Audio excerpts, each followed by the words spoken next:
دا دښمن د اسلام د عقیدې سره هېڅ شیم نه ده خو الله دې مسلمانانو باندې رحم وکړي جذبه ډېره زر ورځي سړی یو 15 کاله خو انتظار وکوي که نه لږ په علم کار وکوي بس له هغه نه چې راووتلې بیا ته ګوره چې څنګه کار په مخ ځي خپله بېګا طالبانو ابو محمد الجولاني د شام د تحریر الشام د تنظیم مشر هم حلب ته طالبانو د شپې خپله دی ورغی نو داسې مشران خوند هم کوي طالبانو وګرځېږي امتو سره روحیه واخلي او مسلمانانو ته کني دښمن طالبانو ډېر داسې دښمن نه دی انشاءالله ټول تاریخ چې اسلام راغلی دی د اسلام دښمن معلوم ده څنګه مزغلولي دي طالبانو ټوله دنیا کې مزغلولي دي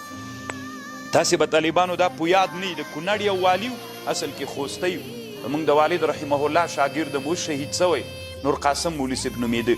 یو وخت کې د سختو حالتونو کې د کونړ والي